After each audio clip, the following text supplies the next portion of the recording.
just finished off filming off the other episode, so it's kind of back to back. But today, obviously, is another glorious sunny day. Obviously, we finished off the pathway on the last episode, and we were just finishing off the beds on the fruit bush area and the trees. So in the later episode I'll get the trees in. So I've got one cherry tree and I'm still waiting for the apple trees to get delivered, and obviously we had the little raspberries planted in, so to keep them watered. But I think on today's vloggy I'm gonna take up this membrane, because this was the old pumpkin patch which I've now, well, I'll insert a photo of what it looked like before, but I'm now going to convert this into the sweet corn kind of enclosure, because we have a badger and I had to fortify everything. So use the old dog crates as well. They've got little gates on them on either side and that.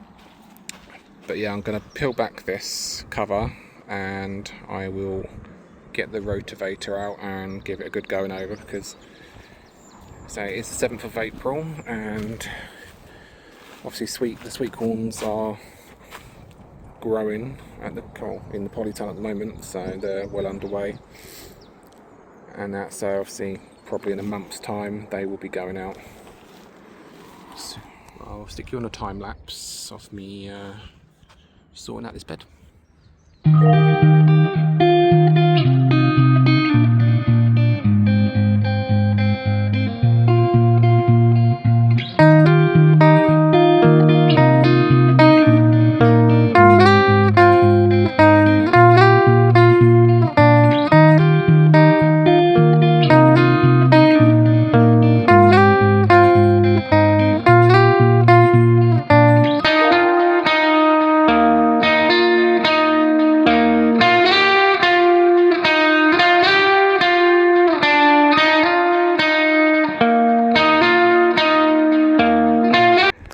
So I've just gone over it with the Rotavator. I'm just going to add some chicken manure pellets and then go over it again, and then probably just before I plant the sweet corn in I will go over it just to make sure it's nice and loose, ready for the sweet corn to go in.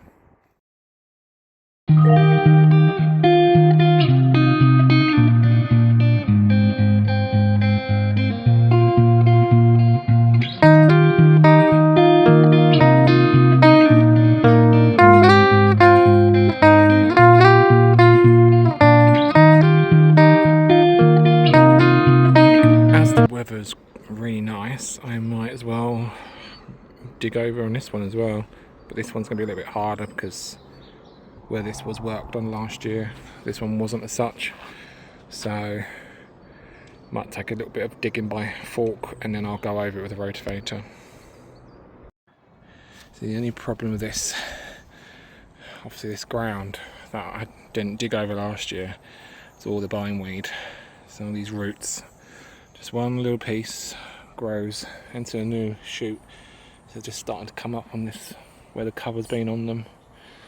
So I'm digging it by hand first, get as much out as possible, which I did with pretty much all the plot I did last year, and then I'll go over the Rotavator. You're never going to get it all, but get as much as you can out and then just keep pulling it when it comes up, and it soon kind of virtually goes away. But you'll never ever get rid of it. So I've just had a quick go over with the Rotavator. Still need to pick up quite a lot of the bindweed, but I'll go over it again when I come up next. But now it's looking all ready for spring now. Right, welcome back. It's about a few days later now. So I did the other day planting the cherry tree, so that's in. Also I've got the apple tree that came today. I'm hoping it's going to be alright because top bit snapped off, but that was the delivery going. But this is a Braben. It's bare rooted, one of those offers that Thompson Morgan had going. It's like £2. So I'm going to stick that in there now.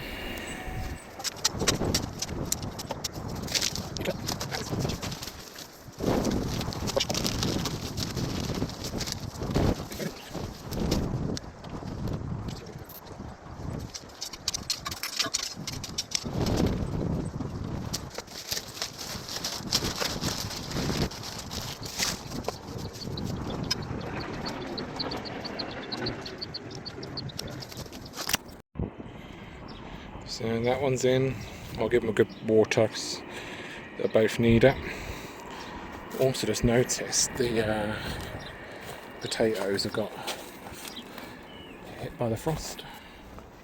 So yeah, so obviously got quite cold during the nights, the last couple of nights. So what I'll do, I've got a bag of compost I'll chuck on there, just protect it a bit, not too fast because they always bounce back. And then old pond is doing good, no leaks. It's fairly clear as well. But we have put quite a lot of oxygenating weed in there, and those lilies are starting to come up. The fountain's doing a good job.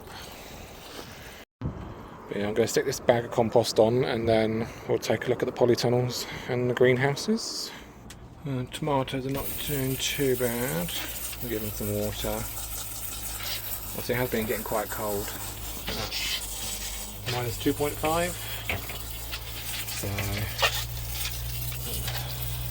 hasn't affected the tomatoes. That one a little bit too healthy. So they're a little bit crispy on top.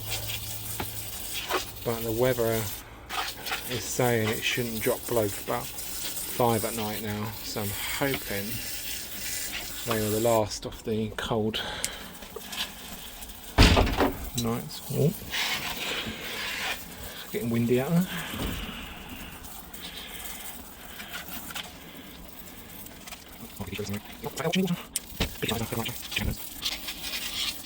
I'm a little bit disappointed with these nasturtiums because they can self-seed anywhere on the plot, but when I try and grow them by seed of my own, it's non-existent. I think we only got like 3 or 4 or 5 of them, but again they're quite frost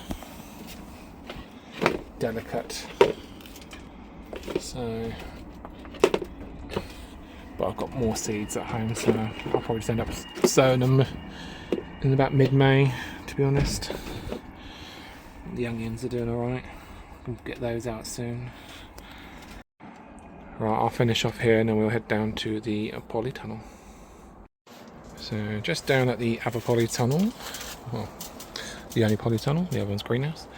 So obviously sunflowers I'll reach the tops now, so I'll have to take the lids off, but these won't go out for a good couple of weeks still because the frosts, just a risk of that. Sweet corn's doing good. So you just obviously on Saturday on another video I'm going to do a mass sowing. I've got about 50 odd packets of seeds to sow. Small sunflowers. See the lonely sweet peas, not done too good. So got some more sweet peas. Let's see the dodgy sunflower mixes. So you can tell it's got a bit cold in here as well. They're getting a bit crispy. Let's see. They look dry, but they're damp underneath. And more sweet corn. Let's see, the cucumbers don't look too good. Yeah. Probably should have kept the lids on these. But it was getting too wet and like moisture in there, so I was getting a bit worried. I'll give these a good soak. These don't need it, but they can get it.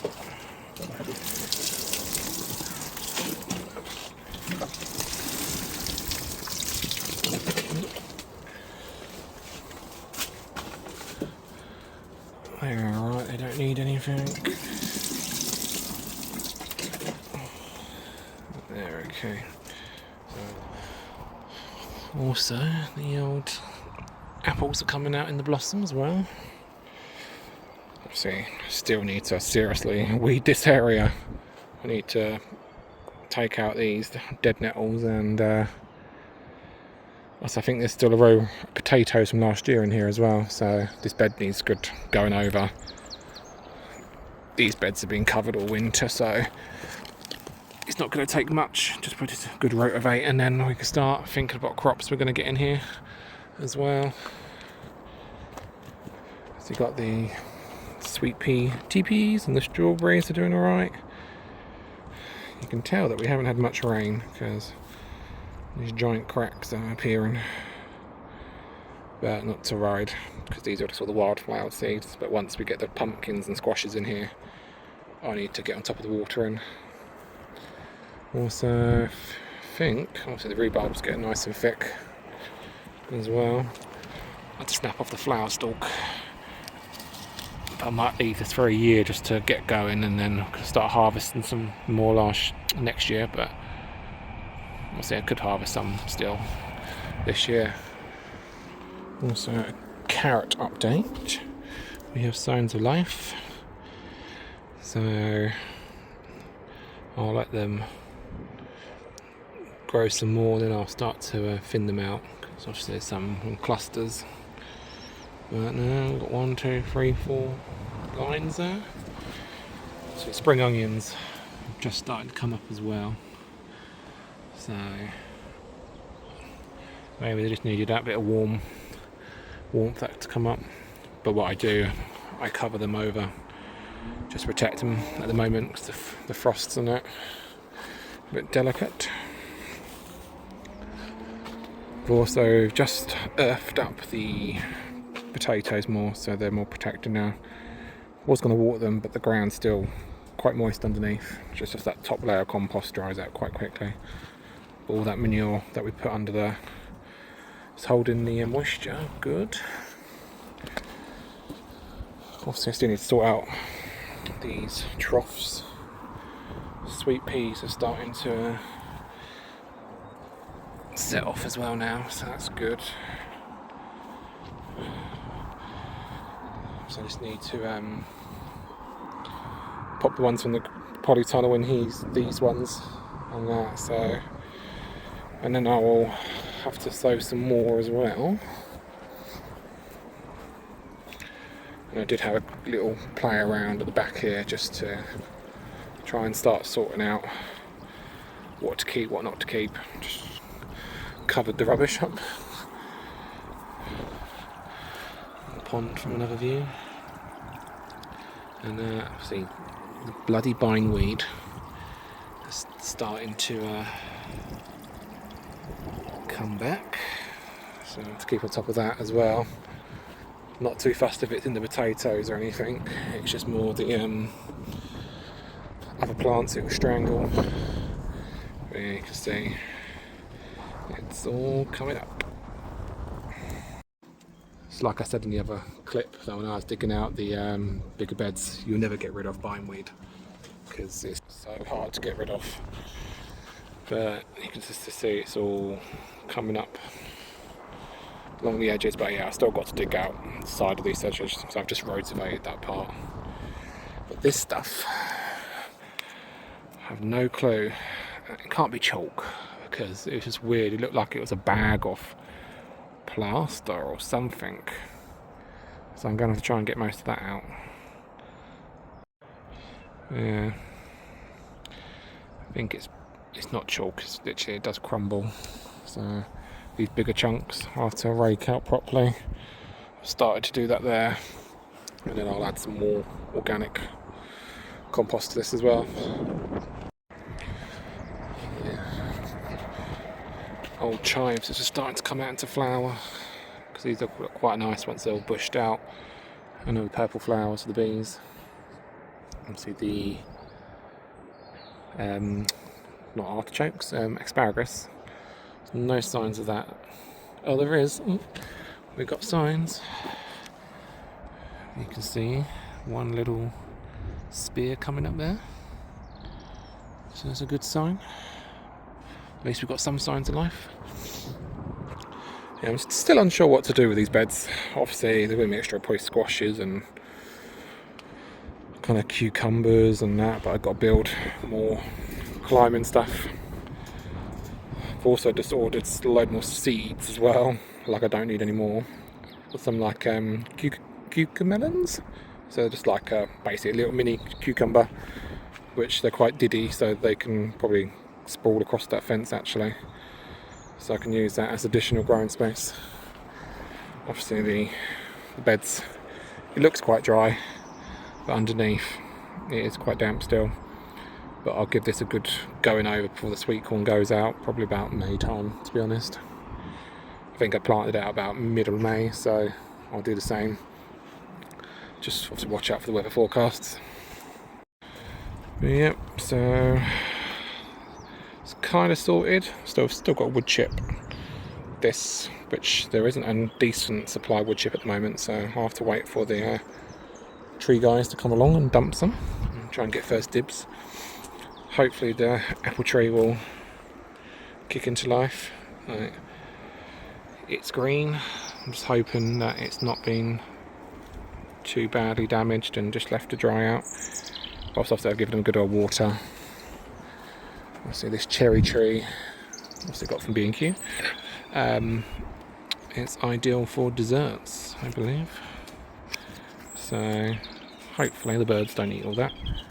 But it's got some decent growth on it, so that should be fine. Obviously I think it's a loganberry or just a big blackberry, but they're quite decent size, so that's springing into life. And obviously the raspberries, obviously the ones that I've dug up from down on the other plot, which sent out runners, so I've dug them out because they're growing on the paths. And then these ones we planted in, what was it, about a week ago, and they looked a bit mouldy, so I don't think, yeah, they might be a bit dead. Obviously that one doesn't look too healthy, the one I've dug up. And then obviously these ones were alive. Obviously I think the frost has got to them a bit. It's dying off, but there's new growth on there, so they should be fine. Just got to keep them well watered. But yeah, on the next video I will be doing probably a mass sowing of seeds, because I need to get that out of the way, because we're on the 14th of April now, so yeah, time's ticking. I'm usually quite eager and plant stuff and sow stuff quite early, but kind of left it later this year because obviously last year we had obviously a lot of crops that were quite early, and then by June, July time it was all gone. So trying to plan out kind of succession needs to sow it as well, so I'll probably have to sow some more sweet corn and other bits. But I'll finish this vlog here for today. It's probably a bit of a short one than usual, but lots more to come. But thank you very much for watching, and I will see you next time.